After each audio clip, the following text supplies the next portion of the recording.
Hello guys and welcome to the channel. Today I'm going to show you how you can take a birdshot photos in the Nokia G22. So in the first step we have to turn the camera off, then tap on this arrow icon to expand it and go to the settings.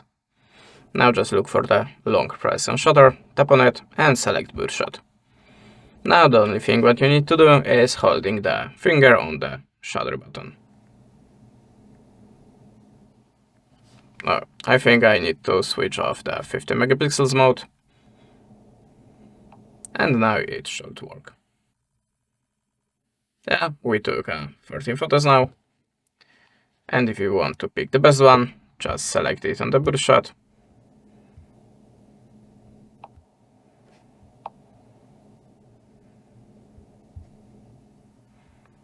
Sorry, we have to tap on the birdshot icon and select one of these options.